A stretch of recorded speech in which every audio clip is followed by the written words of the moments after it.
Quem é que manda na sua vida? Você governa a si mesmo? Você é um Maria vai com as outras? Efésios 5, no versículo 18 diz: Não se embriague com vinho que leva à libertinagem, mas deixe-se encher pelo Espírito. Esse trecho de Efésios, principalmente para os jovens pentecostais, vai ser muito interessante. E o jeito com que normalmente ele é exposto vai ressaltar uma coisa que provavelmente vai trazer frustração e sofrimento. Por que vai trazer tanta frustração? Porque o que vem diretamente na mente de um jovem pentecostal é mais ou menos assim. Eu vou reler na cabeça de um pentecostal agora. Não fique bêbado com vinho, fique bêbado do Espírito Santo. É isso aí.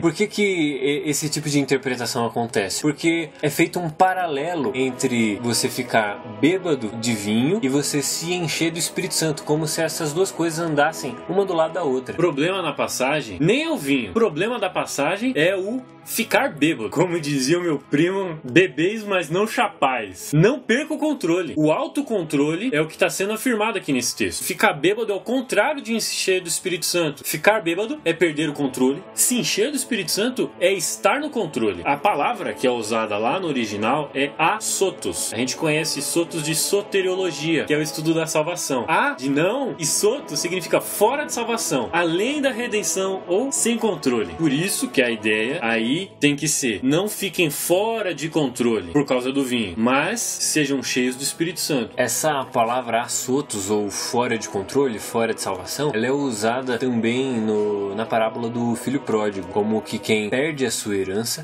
vivendo uma vida dissoluta. Uma vida sem regra, sem controle. A tônica aqui é: esteja no controle através do Espírito. Não perca o controle com o vinho. Essa é uma ideia muito popular até, mas na prática ela não tem sido feita ou cumprida. A ideia que realmente está aí, que está todo mundo curtindo, no meio pentecostal principalmente, é: não se contenha, deixe o Espírito Santo agir, se joga. Às vezes isso até é negado no meio reformado e tal, mas na prática as pessoas fazem isso. Eles esperam que eles estejam à mercê de alguma coisa fora do comum que vai acontecer e eles não vão ter controle. Ou a presença de Deus vai ser tão forte que sei lá o que vai acontecer. O cristão acaba esquecendo que uma marca efetiva do crente é o autocontrole. Inclusive até em Gálatas 5, no 22 e 23, Paulo vai utilizar uma palavra chamada egkrateia. Para o português é traduzido como temperança, mas a própria palavra ela traz uma ideia de egocracia, egokrateia. Isso significa ego. Eu e cracia de governo. Se você for comparar isso com democracia, que é as pessoas no governo, as pessoas no controle, ou aristocracia, que é os mais nobres no controle, os mais fortes no controle. Egocracia, então, seria eu no controle. Inclusive, a egocracia, segundo o Colin Wright, é a ideia central da teonomia e é sua semântica principal. A teonomia não é, a princípio, uma nova ordem política. Pelo menos não principalmente. E nem um conjunto de regras que precisam ser impostas sobre a maioria. Pelo menos não na maioria das vezes também. Mas é um princípio de que o homem deve se governar por Deus. Ele deve manter obediência a Deus. Essa obediência é uma convicção que o homem vai ter para governar a vida dele em todos os aspectos segundo a palavra de Deus. Quando o homem começa a fazer alguma coisa e qualquer coisa, ele deve fazer isso segundo a palavra de Deus, deve continuar fazendo isso e manter isso segundo a palavra de Deus também. Então sempre o foco vai ser o que Deus diz sobre essas coisas e não o que o especialista diz, o que o jornal diz, o que a Anitta disse,